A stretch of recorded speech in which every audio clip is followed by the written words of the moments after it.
But I was saved thanks to the resilience of Maritimers. I was phoned up by someone. This was 2 months into this, so 2 months into the lockdown. I was phoned up and they said, James, we found a safe and legal way to do a comedy gig for 1,000 people.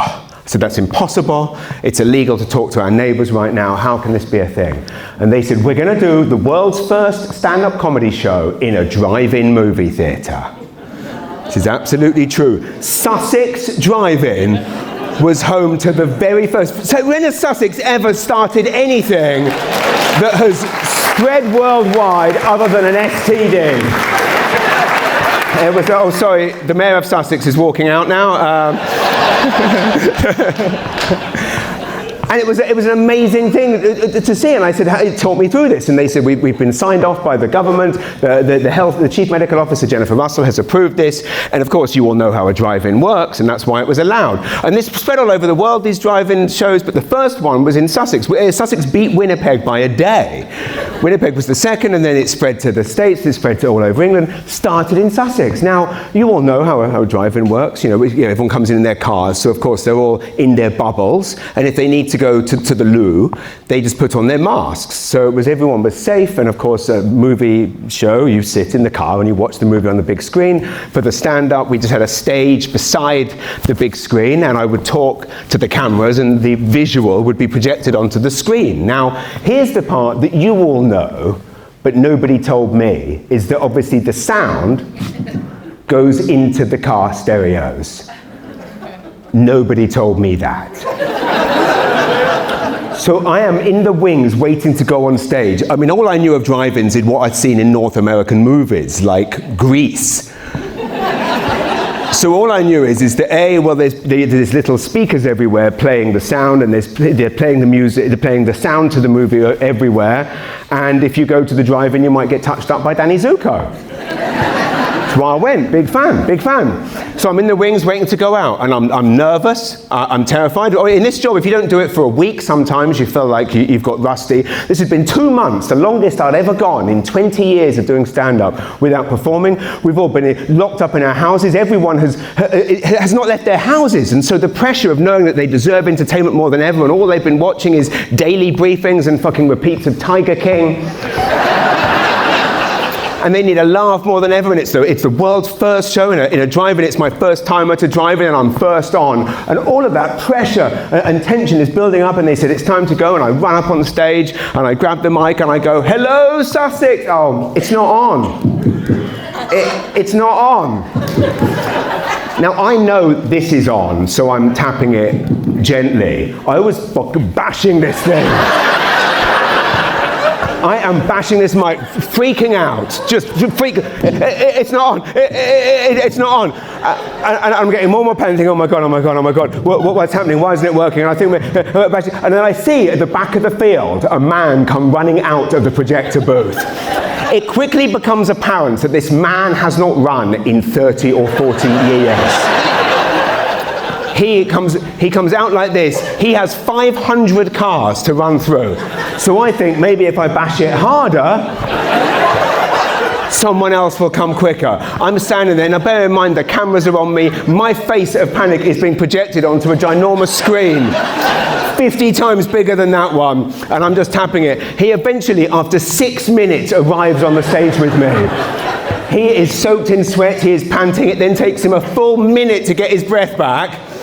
During this period, he pulls my hand away from the mic to stop from bashing it.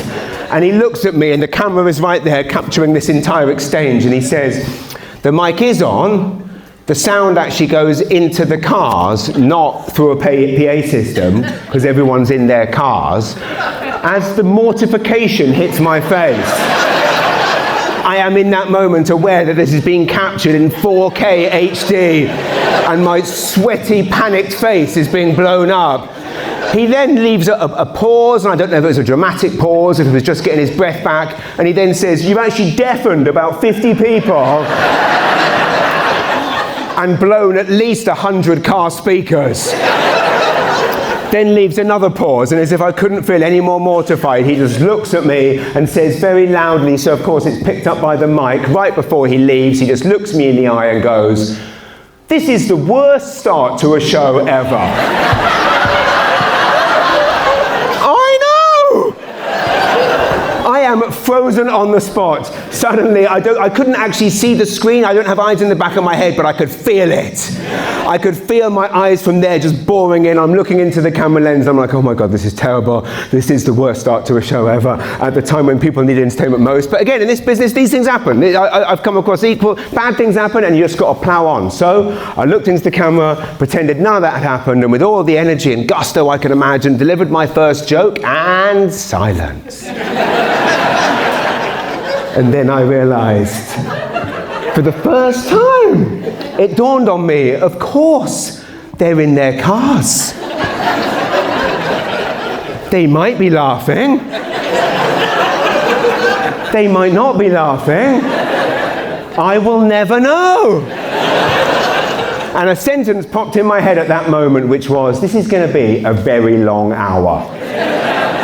But you know what? Again, I just went for it. There's a rule of thumb. When you do like a Just for Laughs taping, right before you walk out, they say to you, whatever happens out there, play it like you're storming it. And I thought, right, I've just got to give it my all. And so I went hell for leather, just performed any way I would. Of course, it's difficult without something to feed back on, without reactions, but I just gave it everything I could. And it was silence. And after about 7-8 minutes, something magical happened. Now, this wasn't gradual. I don't know how it came, whether it was osmosis, whether it was just maritime resilience, whether it was just people of Sussex just being amazing. They came up with something which I don't know where it came from, but I delivered a joke, and I remember the joke. It was an old joke I used to do. I used to say, kids are a bit like farts, aren't they? You only like your own.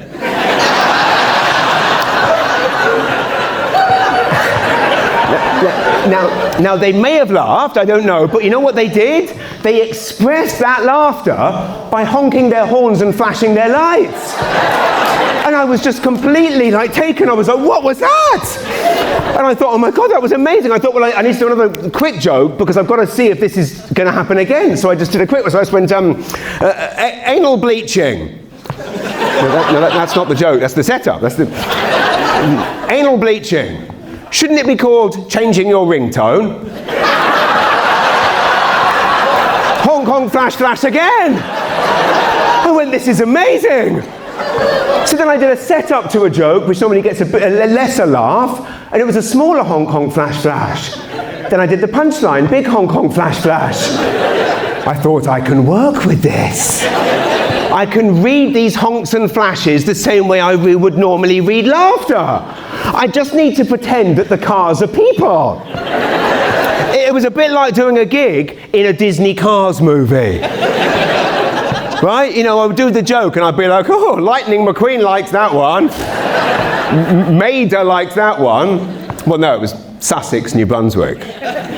Or Maidas. 500 Maidas. Looked like a fucking freedom convoy out there.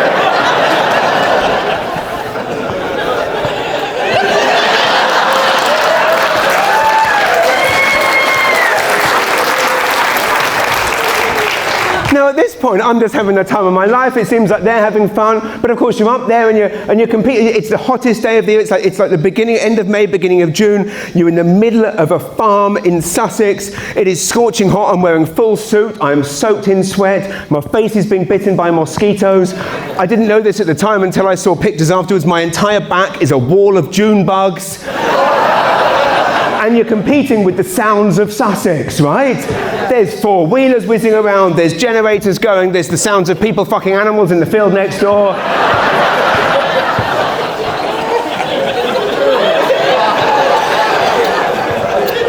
I will just quickly say in brackets as a caveat, to those of you who are giving me a dirty look right now, my wife, who is from Sussex, wrote that joke. And if any complaints, well, write them to Road, and that is my real address, but it's the Maritimes. You can find out where I live easy enough. So, and all of these things are happening, and it just felt magical. And then suddenly, about an hour into my set, they all started honking and flashing really aggressively. So I honk, and I couldn't figure it out. And I know that watching me is a bit like watching Wimbledon tennis. You're like, will he stand still? What the hell? What is he doing? How many steps is he getting in one gig? Jesus Christ! And they're honking and flashing, and I'm like, what is going on? Why is everyone honking and flashing? And I couldn't figure it out. And shit, it's absolutely true. I look down. There's a raccoon following me up and down the stairs.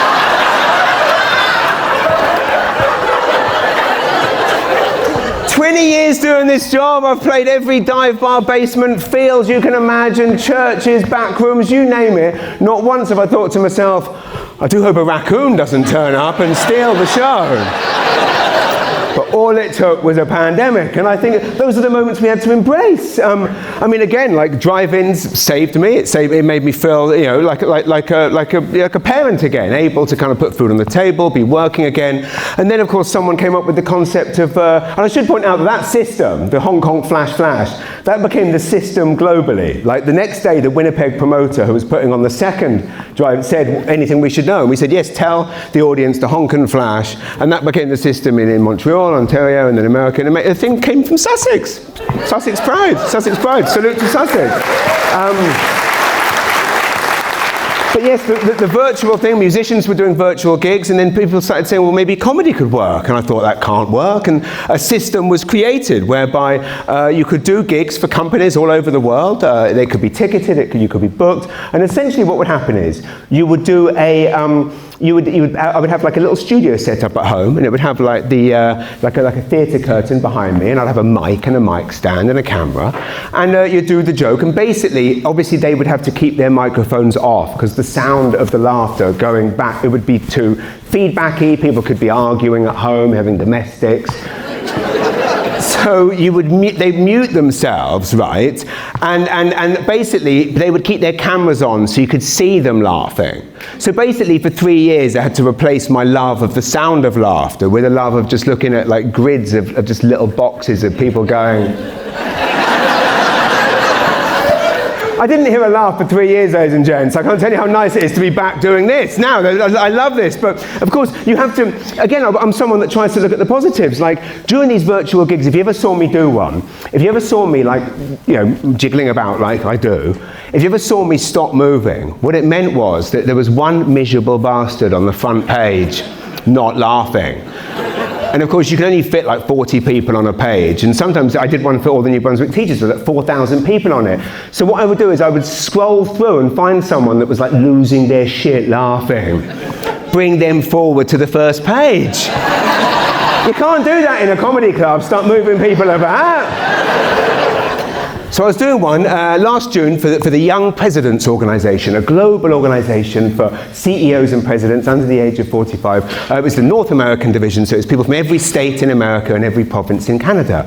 And it's a Saturday night, and it seems to be going well, right? You know, there's a lot of little. I'm like, this is going well, right? It's going well. About halfway through, I'm about 30 minutes in. I'm pretty happy with how it's going. Everyone seems happy.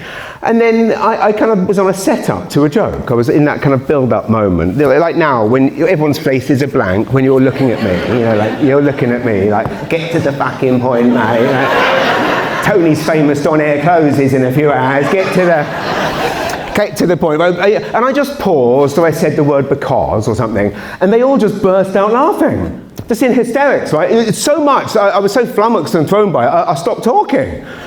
And that made them laugh even more. And I'm looking at them, the more kind of perplexed and confused I look, and I'm going like this, like, what is it? And the more I do that, the more they laugh, and I scroll through the pages, and everyone's like losing their shit laughing, and I'm like, well, they can't have all got an email at the same time, or they can't have all read the same thing, no one said something because they're all mute, like, what is it? And I thought, well, is this how it ends? Like, I just stand here for the easiest gig ever, just stand here, do my time, let them. And then just when I thought I would never figure it out, I heard a sound behind me. I turn around. My 7-year-old son, River, is standing there naked, waving his willy out there.